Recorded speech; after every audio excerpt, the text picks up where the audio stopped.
नमस्कार दोस्तों, एक बार फिर से स्वागत है आपका अपने YouTube चैनल स्टडी ग्रुप में। मैं प्रकाश केसरवानी आप लोग को पढ़ा रहा हूँ यूपीएसआई के प्रीवियस ईयर क्वेश्चन पेपर, जो कि हमारे जीएस पोर्शन में। आपको पता है जीएस यूपीएसआई में 40 मार्क्स की आनी है, जिसमें कि मेजर रोल प्ले करने वाला है मूल विधि, संविधान और सामान्य ज्ञान में सारी की सारी subject, history, geography, polity, economics, सब कुछ। तो मूल विधि और पॉलिटी मतलब कि संविधान में जो जो क्वेश्चन आ रहे हैं और सामान्य ज्ञान के जो क्वेश्चन अभी तक आ चुके हैं या एक्सपेक्टेड क्वेश्चंस हैं जो आ सकते हैं, इस बार आने की उम्मीद है, वो सारे क्वेश्चंस यहाँ पर डिस्कस किए जा रहे हैं।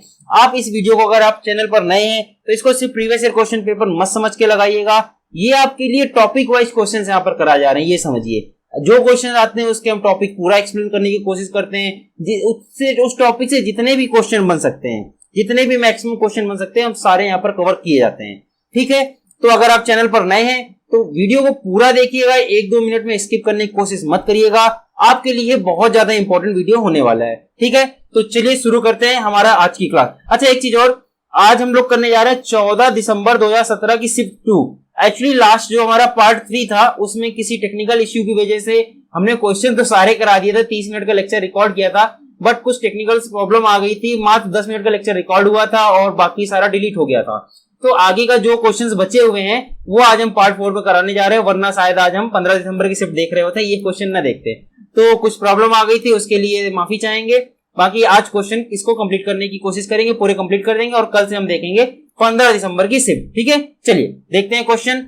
तो ये हमारा क्वेश्चन था 17वां क्वेश्चन। ये लास्ट क्वेश्चन हमने कराया था और यहीं से कुछ बंद हो गया था, हमने आपको लास्ट में बताया भी था, इसको तो पूरा हमने एक्सप्लेन कर दिया था। तो इसका आंसर बता देते हैं एक बार, इस क्वेश्चन शुरू करते हैं और पूरा वीडियो चलते हैं आज का। तो किस वर्ष में नगर निगम के प्रावधानों से युक्त 12वीं अनुसूची को संविधान में जोड़ा गया? तो देखिए, आपको बता दें एक बार, इसको फिर से एक्सप्लेन कर देते हैं इस क्वेश्चन को। हमारे संविधान में 11वीं और 12वीं अनुसूची जोड़ी गई 1992 में। ठीक है, क्या थी 11वीं और 12वीं अनुसूची? 11वीं अनुसूची थी हमारी पंचायत और 12वीं अनुसूची थी हमारी म्युनिसिपैलिटीज। ठीक है, यानी कि नगर निगम वगैरह जो होता है, नगर निगम हो गया, नगर पालिका हो गया, ये सारी चीज होती हैं। तो म्युनिसिपैलिटीज यहां पर आ गई 12वीं अनुसूची में और पंचायत कहां पर आ गई? 11वीं अनुसूची में। इसमें सिर्फ इतना नहीं आता, एक चीज और याद रखिएगा, पंचायत को जोड़ा गया था हमारा 73वें संविधान संशोधन के द्वारा, और जो म्युनिसिपैलिटीज थी, नगर निगम थे, इसको जोड़ा गया 74वें संविधान संशोधन के द्वारा। तो ये सारे क्वेश्चन आप याद रखिएगा। बाकी लास्ट क्लास में हमने इसको पूरा डिटेल में बताया है, तो ज्यादा और इस डीप में नहीं आएंगे, आने वाले क्वेश्चन को डीप में करेंगे। ठीक है, तो इसका आंसर क्या हो जाएगा? 1992 में। ये दोनों चीज एक साथ जोड़ी गई थी, 1992, 93 इसको बोला जाता है कई बार। तो 1992 से लेकर 93 में 73वें और 74वें संविधान संशोधन द्वारा 11वीं और 12वीं अनुसूची जोड़ी गई और आर्टिकल नंबर 243 जोड़ा गया भाग 9। कहां पर? भाग 9 पार्ट 9 में। यहां पर पूरा क्या है? पंचायत और म्युनिसिपैलिटीज के बारे में पूरा का पूरा आर्टिकल नंबर 243 हमारा बताता है। तो ये सारी चीजें आप याद रखिएगा। अगर आप नए हैं तो आपको बता दें कि ये सब जो पॉइंट्स हम बताते हैं, इसको आप एक पॉइंट वाइज लिखते जाया करिए। फेयर नहीं बनाइए, नोट्स नहीं बनाइए, बट रफली जरूर लिखिए। जितनी बार आप लिखेंगे, जितने बार ये क्वेश्चन आएंगे, हम रिवाइज कराएंगे, और जितनी बार आप इस तरह लिखते जाएंगे जैसे हम लिख रहे हैं, उतना अच्छे से आपको ये याद होता चला जाएगा, बिल्कुल आपके बाय हार्ट हो जाएगा, आपको सोचना भी नहीं पड़ेगा। ठीक है, ये हमारे पढ़ाने का तरीका है, रिवीजन कराते रहते हैं यहीं पर क्लास में क्लास, जिससे कि आपको ज्यादा बाद में पढ़ने की जरूरत नहीं पड़ती। बस हाँ, जब पढ़ा करें तो एक रफ कॉपी और पेन जरूर लेके बैठा करें। चलिए अगला क्वेश्चन देखते हैं। एक हैकर जिसके इरादे आपराधिक या दुर्भावनापूर्ण नहीं है, उसे कहा जाता है? तो देखिए, दो तरह के हैकर होते हैं। एक वो हैकर जिनके इरादे थोड़ा आपराधिक होते हैं, इरादे नेक नहीं होते, इस तरह सिंपल लैंग्वेज समझिए, और दूसरे हैकर जिनके इरादे नेक होते हैं। दो तरह के हैकर होते हैं। तो आप बोलेंगे ऐसा कैसे सकता है, हैकर के इरादे नेक होते हैं? तो देखिए, पहले जिनके इरादे नेक नहीं होते वो कैसे होते हैं? वो तो आपको पता है भाई, बैंक में चोरी करना और डाटा लीक कर देना, गवर्नमेंट पॉलिसीज का डाटा निकाल लेना, ये सब करना, और ऐसे ऐसे काम करते हैं और गलत उसका इस्तेमाल करते हैं। जो अच्छे हैकर्स होते हैं उनका क्या काम होता है? उनका काम ये होता है, ये गवर्नमेंट के लिए वर्क कर रहे होते हैं, गवर्नमेंट के लिए ऐसी ऐसी चीजें बताते हैं, हैक कर करके बताते हैं कि कहां पर कमियां रह गई। मान लीजिए आपका एक बैंक है और उसको कोई हैक कर सकता है, तो अगर आपके हैकर ने हैक करके बता दिया कि यहाँ पर फॉल्स है, इसको सही कर लो वरना दूसरा हैकर हैक कर देगा, तो ये नेक काम के लिए हैक कर रहा है, उसको हैक करके उसकी कमियां निकालने की कोशिश कर रहा है, कमियां दूर करी जा सके जिससे कि, तो इनके इरादे कैसे नेक है, दुर्भावनापूर्ण या आपराधिक इरादे नहीं है। तो इनको क्या कहा जाता है? तो देखिए, जिनके इरादे नेक नहीं होते उनको बोलते हैं हम ब्लैक हैट। क्या बोलते हैं? Black hat. और जिनके इरादे नेक होते हैं उनको हम बोलते हैं white hat hacker, WHIT, white hat hacker. तो व्हाइट हैट और ब्लैक हैट आप याद रखिएगा। चलिए अगला क्वेश्चन देखते हैं। 1 लाख से ज्यादा की जनसंख्या लेकिन 10 लाख से कम जनसंख्या के शहर का प्रशासन करने वाली शहरी स्थानीय निकाय कौन सी है? शहरी स्थानीय निकाय की बात कर रहे हैं। अभी अभी हमने जो सेकंड लास्ट क्वेश्चन देखा ये वाला, इसमें भी हम नगर निगम की बात कर रहे थे, ठीक है। तो इसी के अंतर्गत अब देखिए यही चीज है पूरा शहरी निकाय, हमने लास्ट क्लास में बताया, फिर से एक बार आपको बता देते हैं। देखिए होता क्या है, 3 लेवल पर हमारा निकाय वर्क करता है, 3 स्तरीय, ठीक है। एक होता है कि 20,000 से जनसंख्या जहां पर कम है, 20,000 से जनसंख्या जहां पर कम है। दूसरा होता है 20,000, यहां पर इस बार के लिख रहे हैं, के का मतलब 1000 होता है, 20,000 से लेकर 5 लाख तक की जनसंख्या जहां पर है। और दूसरा होता है 5 लाख से ज्यादा की जनसंख्या, या 5 से 10 भी बोल देते हैं, 5 से ज्यादा की मान लीजिए। 3 स्तर पर हमारी ये शहरी निकाय वर्क करती है। तो देखिए जो 20,000 तक होती है यहां पर तो हमारा बिल्कुल ये कह दीजिए जो ग्राम पंचायत वगैरह हो गई ये सब वर्क करता है। और जो 20,000 से 5 लाख तक है यहां पर हमारी आती है नगर पालिका। क्या आती है? नगर पालिका यहां पर होती है, जहां की जनसंख्या जहां की कस्बे की बोल दिए, जिले की बोल दिए, जहां पर 20,000 से लेकर 5 लाख तक की जनसंख्या है वहां पर होती है नगर पालिका। और जहां पर 5 लाख से ज्यादा की जनसंख्या होती है वहां पर आ जाता है क्या? नगर निगम। जैसा कि आपको पता है हम कानपुर से पढ़ा रहे हैं, तो कानपुर बहुत बड़ा शहर है, इसकी पॉपुलेशन बहुत ज्यादा है, तो ये एक नगर निगम है। और जो हमारा बेसिक जो घर है हमारा वो फतेहपुर है, वहां की जनसंख्या इतनी नहीं है, वहां पर नगर पालिका है, वो नगर निगम नहीं है, ठीक है। तो ऐसा वर्क करता है। तो अच्छा यहां पर पूछा है 1 लाख से 10 लाख, तो आपको बता दें, देखिए थोड़ा सा क्वेश्चन में डाटा थोड़ा सा गड़बड़ लिखा है हम कह सकते हैं, क्योंकि ये एग्जैक्ट डाटा आप इसको याद रखिएगा, 20 से 5 लाख तक वाले को नगर पालिका बोलते हैं। दूसरा यहाँ पर ऑप्शंस में आप देख रहे हैं नगर निगम है ही नहीं है, तो अगर 5 लाख से ज्यादा हो जाता, 10 लाख तक की बात की है तो नगर निगम में आ जाता, लेकिन 1 लाख से लेकर 5 लाख वाले कहाँ आएंगे? नगर पालिका में आएंगे। तो ये नगर पालिका इसका सही आंसर हो जाएगा। यहाँ पर नगर निगम है भी नहीं तो आपको परेशान होने की जरूरत नहीं थी। अगर नगर निगम भी होता तो शायद ये क्वेश्चन मेरे ख्याल से गलत ठहराया जाता, लास्ट में इसको कैंसिल कर दिया जाता या फिर सबको इसके मार्क्स दे दिए जाते हैं। तो इसका नगर पालिका इसका सही आंसर हो जाएगा। बाकी ये डाटा आप याद रखिएगा, ये डाटा से क्वेश्चन आपके एग्जाम में आगे पूछे जाएंगे, ठीक। चलिए अगला क्वेश्चन देखते हैं। निम्न में से कौन सी शॉर्टकट की विंडोज टास्क मैनेजर खोलने के लिए इस्तेमाल की जाती है? देखिए कंप्यूटर पे सबसे नीचे की जो स्क्रीन होती है उसको बोला जाता है हमारा टास्क। वहां पर क्या होता है? विंडो टास्क टूल होता है वहां पर सारे। तो टास्क मैनेजर जब इसको आप राइट क्लिक करते हैं तो वहां पर आते हैं टास्क, इसको टास्क विंडो बोलते हैं। देखिए जब टास्क विंडो को खोल देते हैं तो टास्क मैनेजर का ऑप्शन आता है। टास्क मैनेजर किस लिए हम यूज करते हैं? कोई भी प्रोग्राम को डायरेक्ट वहां से कट कर सकते हैं, कैंसिल कर सकते हैं। अगर आपका सिस्टम हैंग कर रहा है तो आप डायरेक्टली उस प्रोग्राम को बंद कर दीजिए। तो उसको खोलने की डायरेक्ट टेक्निक क्या है? मान लीजिए ये हमारी पीपीटी खुली हुई है, अब हम डायरेक्ट तो टास्क यहाँ पर दिख ही नहीं रहा, देखिए टास्क विंडो तो दिख ही नहीं रही है। अब हमें क्या करना होगा? अगर हम कंट्रोल शिफ्ट और ESC दबा देना तो हमारी डायरेक्ट विंडोज टास्क मैनेजर खुल जाएगी। क्या दबाना है? Control plus shift plus ESC, ये हमारा डायरेक्ट विंडोज का टास्क मैनेजर खोलने की शॉर्टकट की बहुत इंपॉर्टेंट काम आता है विंडोज टास्क मैनेजर। अगर आप कंप्यूटर चलाते हैं तो आपको पता होगा बहुत अच्छे से, और बहुत ही ज्यादा इजी क्वेश्चन है ये, ठीक है। चलिए अगला क्वेश्चन देखते हैं। भारत की आजादी के बाद सिविल सेवा के पहले प्रमुख कौन थे? बहुत ही बेहतरीन question, very most important question, इस क्वेश्चन को लगा लीजिए। इस क्वेश्चन का जिक्र हमने पहले भी 1-2 बार कर चुके हैं। देखिए इस क्वेश्चन को थोड़ी देर के लिए छोड़िए, हम आते हैं इसके बेसिक व फंडामेंटल्स पर। आपको सबसे पहले बताना यह है कि देखिए सिविल सेवा के हेड कौन होते हैं। सबसे पहली बात तो ये आनी चाहिए कि पहले का तो छोड़िए कि भारत की आजादी के बाद सिविल सेवा के पहले प्रमुख कौन थे, इसको तो बाद में जिक्र करेंगे। सबसे पहली बात कि सिविल सेवा के हेड कौन होते हैं। देखिए सिविल सेवा या ICS या IAS आप बोलते हैं जिसको आप लोग, इंडियन एडमिनिस्ट्रेशन सर्विस यानी कि भारतीय प्रशासनिक सेवा, इसके हेड होते हैं हमारे कैबिनेट सचिव। कौन होते हैं? कैबिनेट सचिव होते हैं इसके हेड। अब यहां पर क्वेश्चन, ये हमने आपको पहले बताया है, अब यहां पर क्वेश्चन पूछ रहा है आजादी के बाद सिविल सेवा के पहले प्रमुख कौन थे। तो इसका मतलब अल्टरनेटिव क्वेश्चन ये पूछना चाह रहा है कि आजादी के बाद हमारे पहले कैबिनेट सचिव कौन थे। तो देखिए हमारे आजादी के बाद पहले कैबिनेट सचिव थे वो थे NR पिल्लई साहब। ठीक है, तो इसका सही आंसर क्या हो जाएगा, एनआर पिल्लै साहब।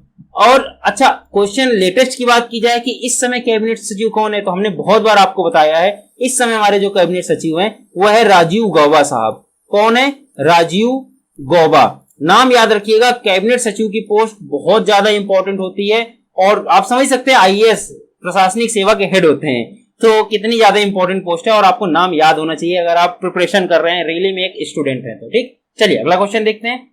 वर्ष 2016 में अंतरराष्ट्रीय मुद्रा कोष आईएमएफ इंटरनेशनल मॉनेटरी फंड ने 4 देशों को अधिक मतदान के अधिकार दिए थे जो उसकी शासन संरचना को प्रभावित करते हैं। निम्न में से कौन सा देश उनमें से एक नहीं है? तो देखिए ये करंट अफेयर का क्वेश्चन है, 2016 का करंट अफेयर का क्वेश्चन था, इसलिए यहाँ पर तो ये बिल्कुल भी इंपॉर्टेंट नहीं है, इसको आप भूल सकते हैं इस क्वेश्चन को। लेकिन इस क्वेश्चन से आपको जो याद रखना है वो क्या है, आपको याद रखना है आईएमएफ के बारे में। आईएमएफ क्या होता है, इंटरनेशनल मॉनेटरी फंड। इसके हेडक्वार्टर ये कब बना था, सबसे पहले बात करते थे, ये बना था 1944 में, हमारे आजादी से भी पहले। ठीक है, और इसके हेडक्वार्टर्स हैं हमारे यूएसए में, और यूएसए के अंदर बात कर ली जाए तो वॉशिंगटन डीसी। कहां पर है, वॉशिंगटन डीसी में है, यूएसए के अंतर्गत है इसके हेडक्वार्टर्स, ये जरूर याद रखिएगा। इस क्वेश्चन की बात कर ली जाए तो देखिए 2016 में 4 देशों को अधिक मतदान करने के अधिकार दिए गए थे, उनमें से चीन था, ब्राजील था, भारत भी था, लेकिन श्रीलंका नहीं था। तो यही पूछा उनमें से एक कौन सा नहीं है, तो श्रीलंका इनमें से नहीं था। बाकी इस क्वेश्चन को आपको याद करने की खास जरूरत नहीं है, आप ये चीजें याद रखिएगा, ये आपके एग्जाम के लिए बहुत इंपॉर्टेंट है, स्टैटिक जीके का पोर्शन है। ठीक है, चलिए अगला क्वेश्चन देखते हैं। भारत ने सौर पार्क परियोजना SISPP सोलर पार्क प्रोजेक्ट के लिए साझा अवसंरचना के लिए विश्व बैंक के साथ कितनी राशि के ऋण समझौते पर हस्ताक्षर किए? देखिए अभी अभी हमने आपको वर्ल्ड बैंक के बारे में बताया, वर्ल्ड बैंक का हेडक्वार्टर बताया, अब यहाँ पर बात हो रही है वर्ल्ड बैंक की, आईएमएफ के बारे में बताया। अब आप हमको बताइए कि वर्ल्ड बैंक के हेडक्वार्टर कहाँ है, ये क्वेश्चन आपके लिए होमवर्क है, कमेंट में जरूर बताइएगा वर्ल्ड बैंक के हेडक्वार्टर कहाँ है। अगर आप सीरियस कैंडिडेट हैं तो आपको पक्का पता होगा, और नहीं पता है और आप सीरियस बनना चाहते हैं तो एटलीस्ट गूगल कर लीजिएगा, रिसर्च करिएगा। जब आप रिसर्च करते हैं, कोई चीज खोजते हैं तो आपके दिमाग में ज्यादा दिनों तक बसती है। तो इसका आंसर आप कमेंट में जरूर करिएगा अगर आप सीरियस कैंडिडेट हैं, यूपीएसआई सीरियसली आप यूपीएसआई निकालना चाहते हैं। ठीक, तो क्वेश्चन है कि सौर पार्क परियोजना के लिए हमने वर्ल्ड बैंक से कितने के लोन के लिए हस्ताक्षर किए थे? तो देखिए आपको बता दें ये भी 2014 का क्वेश्चन है, एक तरह का ये भी करंट अफेयर का क्वेश्चन था 2017 में हमारे यूपीएसआई के लिए। हुआ यूं था कि वर्ल्ड बैंक से हमने बात ये हुई थी कि सोलर पार्क प्रोजेक्ट के लिए 98 मिलियन डॉलर हम उधार लेंगे, और दूसरा इन्होंने बोला था वर्ल्ड बैंक ने कि 2 मिलियन डॉलर ये अनुदान करेंगे, मतलब कि दान करेंगे एक तरह से। तो टोटल बात कही जाए तो कितना हो गया, 100 मिलियन डॉलर की प्रोजेक्ट की बात हुई थी वर्ल्ड बैंक के साथ। तो इसका सही आंसर क्या हो जाएगा, 100 मिलियन डॉलर। ठीक, वर्ल्ड बैंक के हेडक्वार्टर्स कहाँ हैं ये आप हमें कमेंट में जरूर बताइएगा। चलिए अगला क्वेश्चन देखते हैं। निम्नलिखित अधिनियमों को सबसे पहले पारित होने से लेकर सबसे बाद में पारित होने वाले कालक्रम के अनुसार लगाइए, मतलब कि कौन सबसे पहले आया इन चारों में, फिर कौन बाद में आया, इस हिसाब से आपको सीक्वेंस अरेंज करना है। कौन कौन से ऑप्शन है, मानव अधिकार संरक्षण अधिनियम, सूचना अधिकार अधिनियम, दहेज प्रतिषेध अधिनियम, बच्चों को निःशुल्क और अनिवार्य शिक्षा का अधिकार अधिनियम। तो देखिए अगर आप मेरी क्लास रेगुलर देख रहे हैं तो इसमें से 2 तो आपको रटे होने चाहिए, बिल्कुल बाई हार्ट होने चाहिए। कौन 2? पहला आरटीआई, सूचना का अधिकार, राइट टू इंफॉर्मेशन। इसके बारे में हमने आपको बहुत बार बताया है, ये कब आया, 2005 में आया, हमने बहुत बार इसके बारे में जिक्र किया है। और इसको किस आर्टिकल के अंतर्गत आता है, ये आता है आर्टिकल नंबर 19A के अंतर्गत आता है। तो ये भी आप याद रखिएगा, सूचना का अधिकार कहाँ आता है, ये हमारा फंडामेंटल राइट है, 19A के तहत आता है, और 2005 में ये आया। दूसरा जो आपको हर हालत में रटा होना चाहिए, हमने आपको बहुत बार पढ़ाया, वो है बच्चों को निःशुल्क और अनिवार्य शिक्षा देने का अधिकार का अधिनियम। ये कब लागू किया गया था, ये आया था 2008 में आया था। कब आया था, 2008 में आया था। एक्चुअली 2002 में अधिनियम आ गया था, लेकिन लागू कब हुआ था, 2008 में हुआ था। 2002 में आ गया था और 2008 में लागू हो गया था। तो इसको भी हमने कई बार बताया। और ये किस आर्टिकल में है, ये है हमारे, ये भी फंडामेंटल राइट है, इस समय ये है आर्टिकल नंबर 21A के तहत। तो आप इन दोनों को हमने आपको बहुत बार बताया है, देखिए आपको हर हालत में पता होना चाहिए था।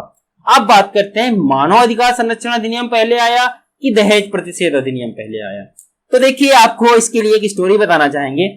हमारा बर्थडे होता है 1994 में, ये मेरी डेट ऑफ बर्थ है, और मानव अधिकार संरक्षण नियम आया 1993 में। हमने क्यों बर्थडे की बात की, आप इसको इस तरह स्टोरी वाइज समझिए कि हम बर्थडे यानी जन्म लेने से पहले मानव अधिकार संरक्षण लेके पैदा हुए थे। जनरली आप लोग की भी एज इसी के आसपास होगी, तो आप इस तरह याद कर सकते हैं कि हम मानव अधिकार संरक्षण लेके पैदा हुए थे और मानव अधिकार संरक्षण अधिनियम कब आया था? 1993 में आया था। अब बात करते हैं दहेज प्रतिषेध अधिनियम की। अब भाई इसको किसकी जरूरत होगी? हमको तो दहेज की, अगर आप एक लड़के हैं तो दहेज की नहीं, लड़की होते तो दहेज की भी जरूरत होती है, दहेज प्रतिषेध अधिनियम होना चाहिए। बट अगर बात की जाए मेरी माता जी, तो दहेज प्रतिषेध अधिनियम मेरे माता जी लेकर पैदा हुई थी और दहेज प्रतिषेध अधिनियम आया 1961 में। ठीक है, तो ये एक ऐसा स्टोरी थी, ऐसा नहीं है कि मेरी डेट ऑफ बर्थ और माता जी की डेट ऑफ बर्थ आप याद करने बैठे। बट जनरली आपकी माता जी की भी एज इसी के आसपास होगी, किसी की 65, किसी की 68, तो आप समझ सकते हैं कि उसके पहले आया था, यानी ये बहुत पहले आया है। मानव अधिकार संरक्षण थोड़ा सा अभी लेटेस्ट में हम लोग के बर्थडे के आसपास आया है। ठीक है, तो अब सीक्वेंस अरेंज करेंगे तो सबसे पहले क्या आ गया इसमें? दहेज प्रतिषेध अधिनियम, यानी कि सी सबसे पहले आएगा, यानी कि इन दोनों को काट दीजिए, इन दोनों में एक रहेगा। सी के बाद 1994 यानी कि मानव, अच्छा 1993 सॉरी, इसको काट दीजिए, नहीं ये मेरी डेट ऑफ बर्थ थी। मानव अधिकार संरक्षण अधिनियम आया 1993 में, यानी सी के बाद आएगा ए के बाद आएगा 2005 की बारी आएगी सूचना का अधिकार, यानी कि बी, और उसके बाद डी की बारी आएगा 2008। अच्छा यहां पर थोड़ा कंफ्यूजन हो सकता है, बहुत लोग हो सकता है गलत कर दें कि 2002 में इसको बात की गई थी, लेकिन देखिए लागू होता है 2008 से लेकर 2009 तक, 2008-9 में ये लागू हुआ था। तो अधिनियम जब बनता है और जब पूरा लागू हो जाता है ना, साइन वाइन हो जाते हैं राष्ट्रपति के, उसके बाद की तारीख हम ज्यादा ध्यान रखी जाती है, ना कि कब लाया गया।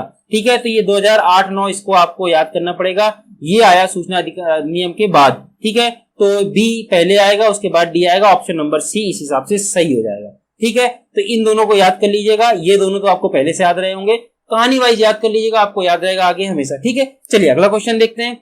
अगला क्वेश्चन है, निदेशक सिद्धांतों में परिवर्तनों के लिए एक संवैधानिक संशोधन की आवश्यकता होती है, जिसे निम्न के द्वारा पारित किया जाना आवश्यक होता है।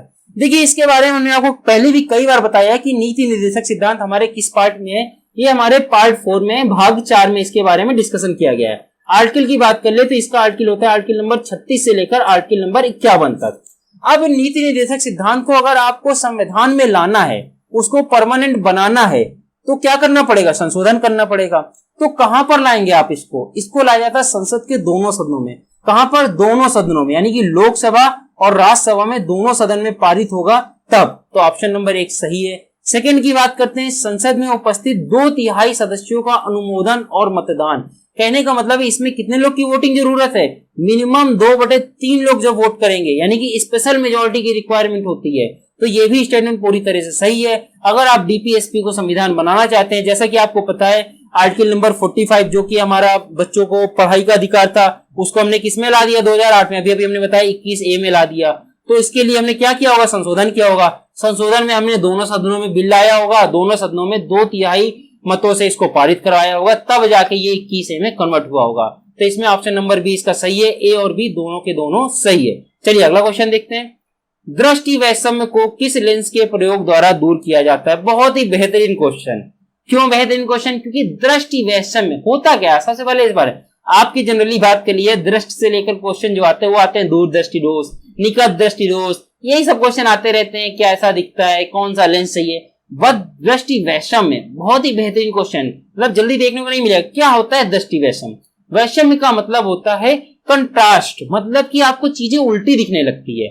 अगर ऐसी है तो ऐसी दिखने लगेगी, ऐसा तो पूरा उल्टा नहीं हो जाता कि आदमी आपको उल्टा खड़ा दिखेगा, बट ये समझ लीजिए कि पूरा जो नीचे की चीज है वो ऊपर दिखने लगेगी। हॉरिजॉन्टल वाली लाइन आपकी ऊपर आ जाती है, ऊपर वाली लाइन नीचे चली जाती है, तो आपको चीजें बिल्कुल दिखेगी नहीं, समझ में नहीं आएगी, उल्टी पुल्टी चीजें दिखने लगती हैं। इसको बोला जाता है दृष्टि वैषम्य। ऐसा दिखने लगेगा आपको, मतलब पूरा एग्जैक्टली उल्टा मत करिए, उल्टा कर भी सकते हैं। अगर पूरी तरह से हो गया तो उल्टा भी दिखने लगेंगी चीजें, आपको ऊपर से नीचे हो जाती है चीजें। ठीक है, तो इसको किस लेंस के द्वारा दूर किया जाएगा? तो इसके लिए हमें जरूरत पड़ती है बेलनाकार लेंस की। अच्छा, ये होता क्यों है? ये होता है हमारी कार्निया इसमें डिसबैलेंस हो जाती है। कार्निया मतलब पूरी तरह से डिसबैलेंस हो जाती है और उसको दूर करने के लिए हमें बेलनाकार लेंस की जरूरत होती है, तब जाके हमें चीजें सही दिखती हैं। तो इसका आंसर क्या हो जाएगा? बेलनाकार लेंस। बहुत ही बेहतरीन क्वेश्चन था, अच्छा क्वेश्चन था। चलिए आज का हमारा लास्ट क्वेश्चन, 80 क्वेश्चन। इस क्वेश्चन के बाद हमारा ये जो पार्ट था 14 दिसंबर का शिफ्ट 2 का, ठीक है, शिफ्ट 2 हमारी पूरी तरह समाप्त हो जाएगी। कल हम देखेंगे शिफ्ट 3 के क्वेश्चंस देखेंगे और उम्मीद कर रहे हैं कि आपको क्वेश्चन समझ में आ रहे हैं। जो हम पढ़ा रहे हैं, जो एक्स्ट्रा नॉलेज दे रहे हैं, वो सब आपको याद हो रहा है, समझ में आ रहा है, चीजें आपके अंदर जा रही हैं। तो अगर आपको समझ में आ रहा है, लेक्चर्स पसंद आ रहे हैं, तो लाइक कर दीजिएगा वीडियो को और कमेंट बताइएगा कि कैसा लग रहा है, आप और किन टॉपिक्स पर वीडियो चाहते हैं, एक्स्ट्रा किस सब्जेक्ट पर चाहते हैं, हिंदी की क्लास चाहते हैं। हम देखिए हिंदी क्लास शुरू करने वाले हैं, बताइए, वोट करिए कि आप हिंदी क्लास चाहते हैं कि नहीं। और अगर आप चैनल पर नए हैं तो चैनल को सब्सक्राइब जरूर कर दीजिएगा, आपके लिए बहुत ज्यादा इंपॉर्टेंट होने वाला है। और साथ ही साथ अगर आपको इनकी पीडीएफ चाहिए तो आप हमारे इंस्टाग्राम, फेसबुक और साथ ही साथ आप हमारे व्हाट्सएप पर भी कांटेक्ट कर सकते हैं। व्हाट्सएप का नंबर डिस्क्रिप्शन बॉक्स में दिया हुआ है हमारा, वहां पर जाइए, आपको व्हाट्सएप नंबर मिल जाएगा और व्हाट्सएप की लिंक भी दी है। आप मैसेज नहीं करना चाहते, अगर आप लड़की हो सकता है आपको प्राइवेसी छुपानी है, तो आपको व्हाट्सएप ग्रुप का डायरेक्ट लिंक दिया हुआ है, आप डायरेक्ट ज्वाइन कर लीजिए। किसी को पता भी नहीं चलेगी आपकी आइडेंटिटी, आपका नाम क्या है और आप गर्ल्स हैं बॉयज है, किसी को नहीं पता चलेगा। बहुत सारे ग्रुप्स हैं और आपकी आइडेंटिटी पूरी तरह से छुपी रहेगी। वहां पर बहुत सारे लोग हैं, बहुत सारी लड़कियां हैं, बहुत सारे लड़के हैं, तो आप सेफ रहिए। उसके लिए पीडीएफ चाहिए तो आप व्हाट्सएप ग्रुप ज्वाइन कर लीजिए, आपको पर्सनली भी मेल कर दी जाएगी, भेज दी जाएगी, उसके लिए परेशान मत होइए, ठीक है, बट आप पढ़ते रहिए। चलिए तो इस क्वेश्चन के बारे में जान लेते हैं। लास्ट क्वेश्चन हमारी आज की क्लास का, यदि किसी नागरिक के सूचना अधिकार अधिनियम के तहत अपील और दूसरी अपील के उपाय समाप्त हो गए हैं तो वह संविधान के अनुच्छेद किस अनुच्छेद के तहत उच्चतम न्यायालय यानी कि सुप्रीम कोर्ट जा सकता है। तो देखिए सूचना का अधिकार अधिनियम अभी हमने आपको थोड़ी देर पहले बताया, ये कहां पर आता है, आर्टिकल नंबर 19A में आता है। यानी कि हमारा क्या हुआ, फंडामेंटल राइट हो गया, हमारा मौलिक अधिकार हो गया है। और आपके किसी भी मौलिक अधिकार का हनन होगा, आपके किसी भी मौलिक अधिकार का उल्लंघन अगर होता है तो अब आप आर्टिकल नंबर 32 यूज करते हुए सीधा कहां जा सकते हैं, सुप्रीम कोर्ट जा सकते हैं और वहां पर न्याय की मांग कर सकते हैं कि आपके फंडामेंटल राइट का हनन किया गया है, आपको न्याय मिलेगा, पूरी तरह से न्याय मिलेगा। सुप्रीम कोर्ट उसके बारे में अलग से जांच करेगी, ठीक है। तो इसका आंसर क्या हो जाएगा, आर्टिकल नंबर 32, इसके तहत आप सुप्रीम कोर्ट जा सकते हैं। बहुत ही अच्छा क्वेश्चन था, बहुत ही बेहतरीन क्वेश्चन था, ठीक है। ये था हमारी क्लास का आज का लास्ट क्वेश्चन। आई होप आपको क्लास पसंद आई होगी। क्लास पसंद आई तो वीडियो को लाइक कर दीजिएगा, चैनल को सब्सक्राइब कर दीजिए। थैंक यू वेरी मच, जय हिंद।